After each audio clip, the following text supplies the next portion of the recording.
Well, about 2 years ago, I had my only unpleasant experience ever with trick-or-treating. It doesn't really bother me to talk about it anymore, and I'm more than happy to share it with all of you. I like spooky stories, so I hope you listeners will enjoy this tale. Although I can honestly tell you I did not enjoy it very much when it happened to me. I'm an 83-year-old widow. Although I miss my husband greatly, when he died a few years ago, I was determined to not become one of those senior citizens who completely lose their identity when they lose their spouse. My husband and I had been married for 52 years, and he was indeed my entire life. After he passed, though, I was able to find a few new things in life I could identify with.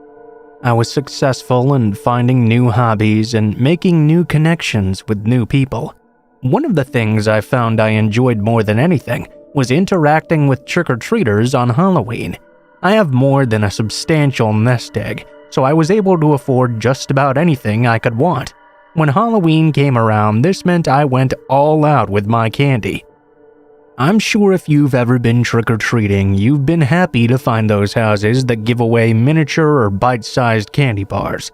Kids always love those. Well, I put those in the dust. I gave out full size, you name them. Reese's peanut butter cups, full bags of M&Ms, giant Milky Ways, and of course most popular of all, the Snickers bars. Nothing made me happier than seeing the looks on children's faces or imagining them under the mask when I'd give them the best trick-or-treat candy in the entire neighborhood. On the Halloween night of this particular story, it was pretty typical for a Halloween night, honestly. I had lots of candy and what seemed to be an endless supply of children stopping by my home for some bars. It was well known in the neighborhood that I had a strict policy of one per trick-or-treater. All the children knew this, so no one ever tried to get more than one. As the night went on, though, for the first time ever, I was positive I saw a child come back around for another piece of candy. Sure, children do wear similar costumes, but everything about this person seemed to indicate I'd seen him before. His costume was a melange of characters.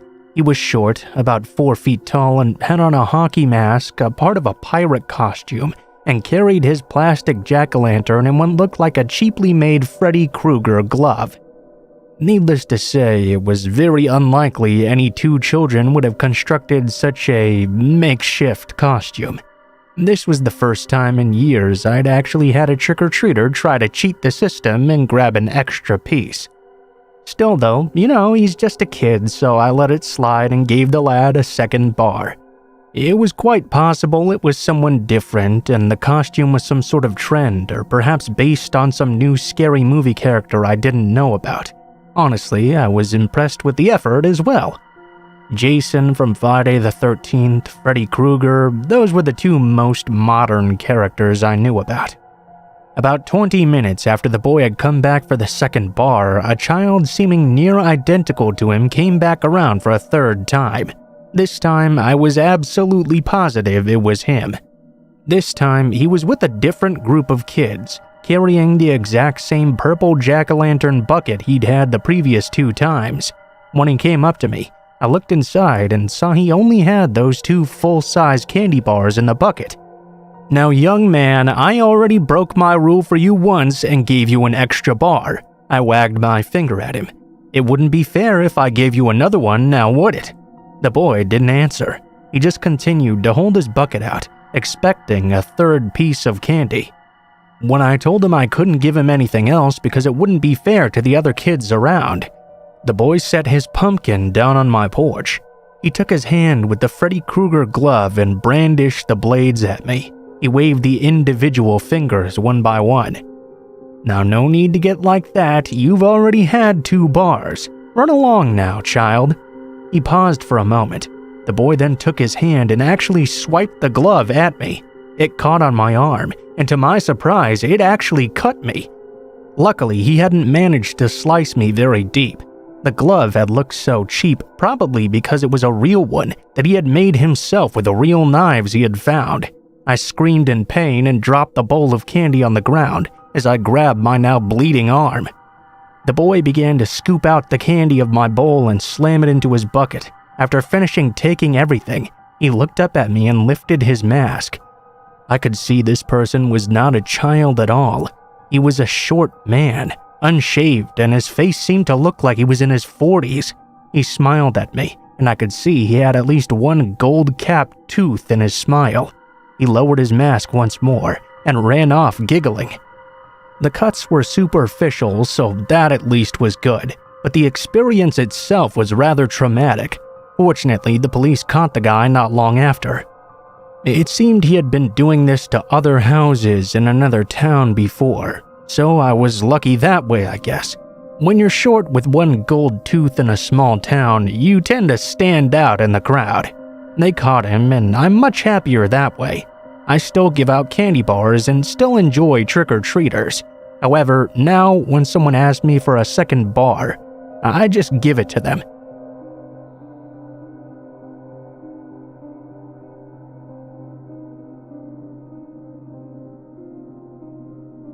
I love Halloween. It's my favorite holiday of the year without question.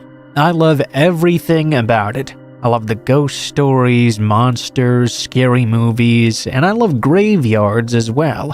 At least, I used to love them. Back in high school, I had an experience that soured me just a bit on cemeteries. During October, I used to always play games of hide and seek with my friends. Well, we didn't call it hide and seek though. We called it Ghost in the Graveyard. We broke into the local cemetery and played behind the gravestones. The person who was it was obviously the ghost, and he would start out in the center of the graveyard. There was a large monument there that was placed on the grave of one of the richer people in town who had died quite some time ago. We had no idea who he was, but he must have been damn loaded because that was a huge monument.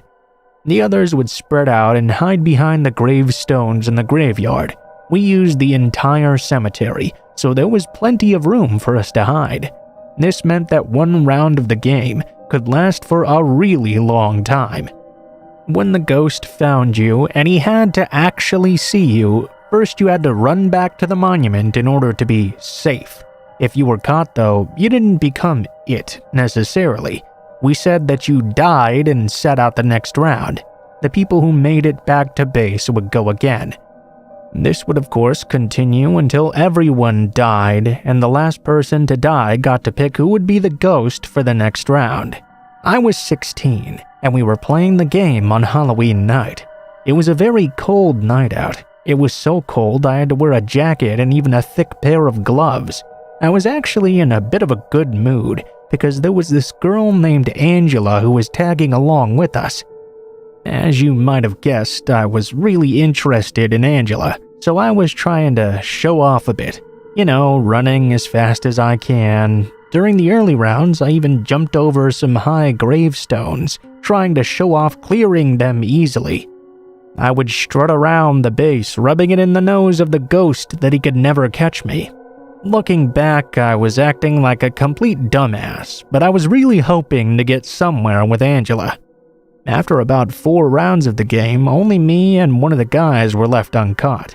Angela had gotten killed in the first round, so she just remained on base and watched me easily escape the ghost each time. There was no doubt in my young mind, by the end of this night that girl would want me bad. Well, during the 5th round, I went way out into the graveyard. I wanted to last as long as possible to really show off my hiding prowess, so I went over a hill past some trees and found this small tomb. It was a wonderful hiding place. The only bad thing about hiding there was that it was so cold outside.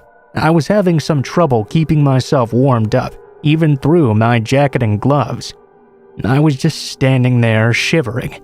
It took nearly 15 minutes before I finally heard the ghost approaching me. He was not quiet at all, and the ground was covered in dry leaves, so I could hear him as he was getting nearer to me. Now I know what you're thinking reading this. You think I was not hearing the ghost and it was actually someone else.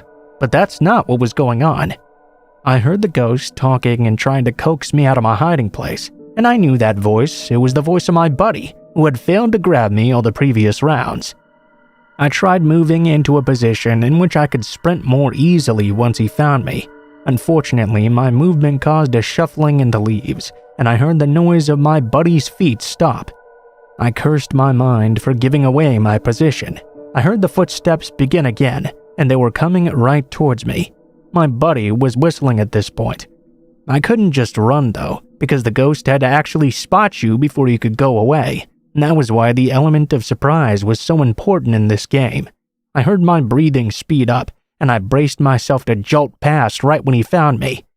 Now he was getting closer. I heard him. I put my hands up and got into a starting position. He was almost upon me. I leaned forward in anticipation. My buddy, the ghost, came around the side of the tomb, looked right past me, then turned around and ran away. Needless to say, I was completely confused. Slowly, I turned around, and I saw the most hideous woman I'd ever seen, sitting right behind the tomb right next to me. Who knows how long she had been there, watching me. She had this dirty red hair, and her face was covered with I don't know what. Must have been herpes or something. It was nasty. She leaned in and whispered into my ear, "Hey, sexy." She grabbed my foot as I tried to bolt away. Screaming, I begged for the ghost to come back and help me, but he was not about to turn around. The lady had an extremely firm grip on my shoe. She was surprisingly strong. I tried to shrug her off, but before I could even do much, she grabbed the back of my pants. She got a handful of my belt, the waistband of my jeans, and even the waistband of my boxers.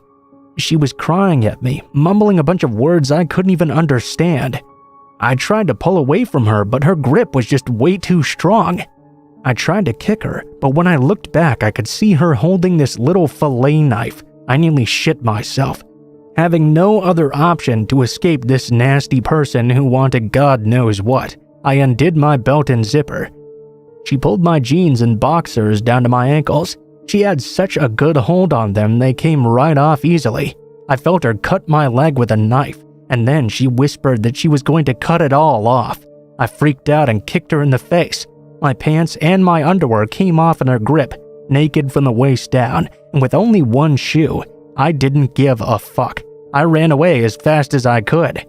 It hurt like hell on my feet, of course, and I was absolutely freezing as I ran back to the base.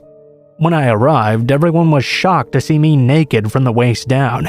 I was so scared though, I didn't even think to cover myself up at first. Remember how I told you it was very cold outside? Well, by the time I'd actually gotten covered up, everyone, including Angela, had seen the effects of the cold, and it's something I have not lived down to this very day. From then on, my nickname was LD. L stands for little, and you can imagine what the D stands for. I didn't see that woman ever again, but that didn't matter. She did her damage that night.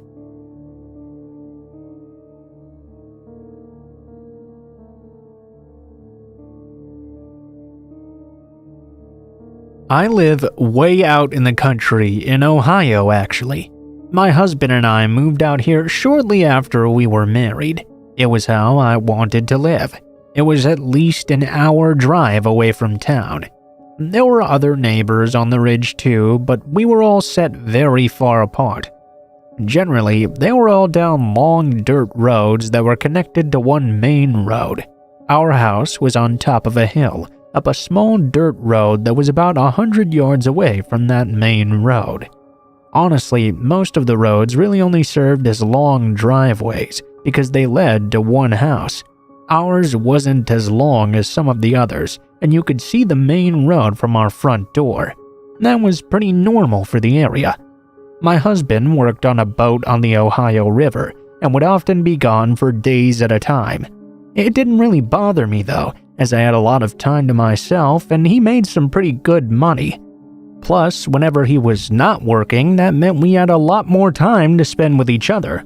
One night, being the night before my husband would be coming home, I was watching a movie with my daughters. It was in October, and the sun had been down for a couple of hours now. While we were watching the movie, I heard a sudden knock at our front door. We all looked at each other, because this was very odd. We never locked our doors at that time. The only people who would ever come here would generally just walk right in. I went ahead and opened the door. Standing on my porch was this dirty man who looked like he was in his 30s. He was dressed in ragged clothing, had a dirty brown beard, and completely bloodshot eyes. When I saw the man, I asked him how I could help him. Yeah, could you tell me how to get back to the main road?" the man said, looking very uncomfortable. That question obviously made no sense to me. You could see the main road right from where we were standing. It was only 100 yards away, but this man was acting like he was lost in the jungle. My husband was away from home, though. I really didn't want to point out the stupidity of this man's question and risk pissing some stranger off. I pointed back down the driveway and the man thanked me. He walked over to this dirty old Pinto he must have been driving, hopped in and drove away. The next day when my husband came home, I told him about what had happened. He figured it was probably just some wino who was too drunk to know where he was. I hadn't remembered smelling any alcohol on him, but I figured my husband must have been right. I tried my best to put it out of my mind. About a week later, when my husband was again gone, I was watching a movie with my daughters at night once more when I heard a familiar knock at the door. We went to answer it. To my alarm, it was that same man from the previous encounter. Now I was mildly unnerved, but I tried not to let it show. Again, I asked what I could do for him. "Yeah, sorry, could you tell me how to get back to the main road?" he asked, looking very uncomfortable. It was all too obvious this man was unbalanced. Either that, or he was up to something. I figured if my ploy had worked the first time, though, it might work the second time as well. I pointed down the driveway and turned away. The man thanked me, hopped right back in his car, and drove off as swiftly as possible. Well, my husband and I were quite concerned this time, but we didn't really know what we could do about it. He hadn't done anything illegal per se, just weird. We started locking the doors from then on. I wanted my husband to stay home from work, but it was nearly impossible for him to get time off around this time. Instead, the next time he left, he had his nephew Todd come over and keep us company instead. Well, that night came and Todd came over like we expected. A couple of hours after sunset, we heard a knock at the door once more. This time, Todd went. Todd was a very big guy, 6'3" and a good 200 pounds or so. He opened the door and the strange man was standing there. He looked very surprised to see Todd. He composed himself immediately, though, and started to ask his same question. "Yeah, could you tell me how to get back to the—" Todd cut him off. He told the man he didn't know what the hell his problem was, but he'd better quit coming to our house and bugging us with this stupid question over and over, or else he would make him regret ever coming back.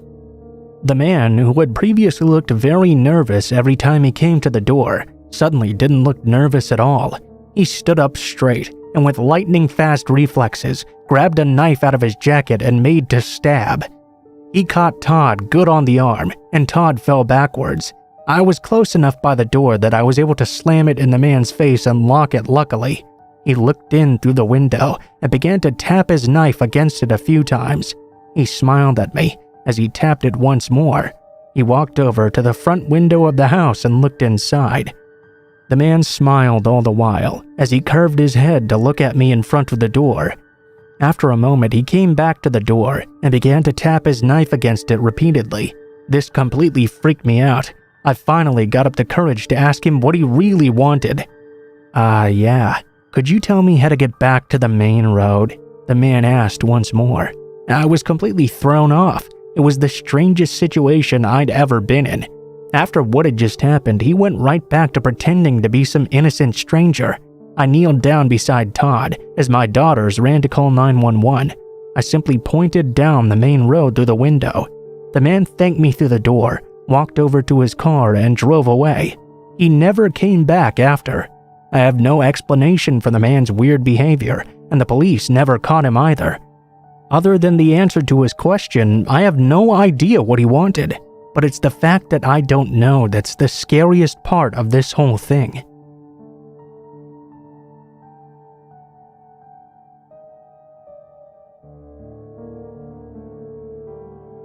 My dad was a bit of an ass. That's really the nicest thing I could ever say about that jerk. He was always drunk, and whenever he did get drunk, he became 10 times the ass he was beforehand. It was even worse when my mom left. We remained with this man, who was completely unfit for being a father. While I might seem like I'm exaggerating, trust me, I'm really not. He'd use us kids to try and make our mother miserable, which of course only made us miserable too. We grew up in the city, and as kids, we were used to that lifestyle. Our father, however, had this strange fascination with living out in the country. He wanted to move us out to be as far away from people as possible. Like everyone else, he had his dreams about what he wanted to do way out in the country, but they were all just things he talked about when he was drunk. It was all make-believe that he believed he would do anything other than lift up a bottle. I was 12 when he eventually did move us out into the country to a very rural area in Ohio. It was no less than a 45-minute drive to the nearest town. It really sucked because it meant that even for the simplest of things, my brother and I would have to get up at 4 o'clock in the morning and walk nearly 2 miles to the nearest school bus stop, then wait for the damn bus ride, which was over an hour and a half to get to the school. To demonstrate what an ass my dad was, the bus driver was actually required to drive up the road to our house, but being that our house was the only one on the road he had to stop at, my dad told him that we could just walk to the main road every morning instead. As was usual for this jerk, he made our lives hard in order to make some stranger's life easier. I don't want to get off on too much of a dad-hating rant though. It'll get way off the point of the story if I do. I'll tell you now about the freakiest thing that ever happened to me. When we lived out there, my dad and brother were restoring an old Mustang. After they got it running, my dad took it out for a ride one day. He went much further down the gravel route that we lived on. We were at the top of the hill, and the route went up and down many hills. There were no houses for miles around. In fact, when we drove further out that way ourselves, it would take at least 30 minutes of driving to find anything. It was about as rural as you could possibly get. On this particular day, my dad decided to take that car out for a test drive, and he was gone for a very, very long time. Many hours afterwards, he came back to the door and looked winded. Apparently, the battery had died far from the house, and he'd had to walk all the way back home. Of course, he immediately grabbed a beer and sat down on his lazy ass and told me to go grab the jumper cables. When I did, he told me to take the cables to the car and wait for someone to come by and ask for a jump. When I tried to protest, he told me that he had been out there long enough, and I had to do it simply because he told me to. Now, you're probably thinking, why would he send a 13-year-old out to do that? I'd had a birthday while we lived there. He had insisted when we moved out there that I learned how to drive, and now it seemed he wanted to put me to the test. Anyhow, I grabbed those cables and went out to the car. It was already dusk by the time I arrived there. I knew it would be getting quite cold as well, so I got into the car to stay warm. It didn't take very long at all for it to get pitch black, and by the time it was dark, not a single car had come by. Honestly, I didn't even expect one to. I can't tell you how long I stayed there in the dark in that car, at a complete loss as to what to do. I could hope a car would eventually come by this lonely road, but I really doubted they ever would. It's not like I could walk back home in this dark anyway. I figured I would have to just keep on waiting. After a while, I thought I saw something up on the hill, just a little flicker of light. I dismissed it at first even. It may have just been some lightning bugs or fireflies. After a period of time though, I saw it once more. It seemed to be getting closer before disappearing again. The next time I saw it, I began to get slightly concerned.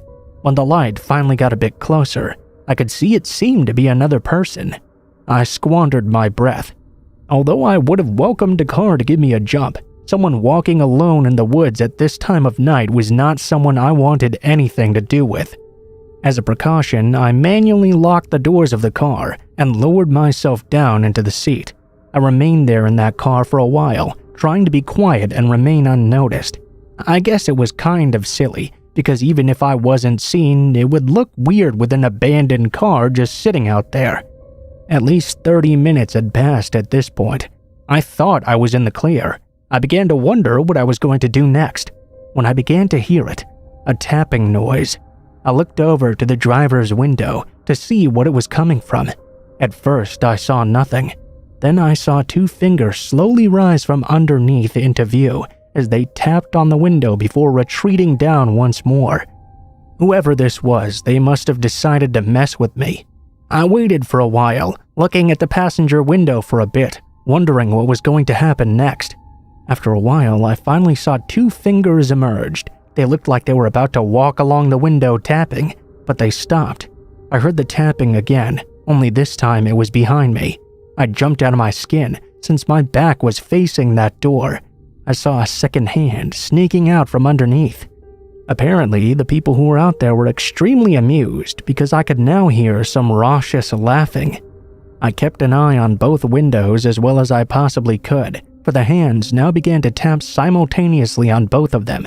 Completely freaked out, I lowered myself into the seat as far as I could and tried to find a weapon somewhere on the floor. I reached around for a bit, and finally, with a breath of relief, my hand closed in on a tire iron. My relief didn't last very long though, because while the 2 pairs of hands were still tapping on the side windows, I saw a figure stand up from beneath the hood in front of the car, a third person. Not knowing what the hell to do, I reacted on instinct and tried flashing the lights on the guy in front of me. I was very surprised when they actually came on.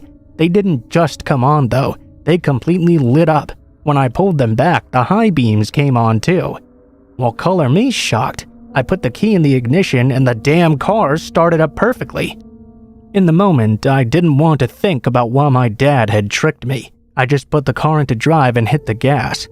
Actually, I hit the guy in front of me, who wasn't able to get out of the way in time. It wasn't a hard hit though, since he was right in front and I didn't have time to build up speed. I didn't really care anyways though. These guys were threatening me, and whatever they got, they deserved. I floored it and did not stop until I got home. Now, remember when I told you my dad was an asshole? Well, as soon as I got home, he was laughing his ass off because it had taken me so long to figure out the car was never dead to begin with. It had been an idiotic joke. When I told him what happened, he swore up and down he had nothing to do with those other people. I don't know though. I think a man who would send his son out for such a bad practical joke to begin with doesn't get the benefit of the doubt. He's such an asshole.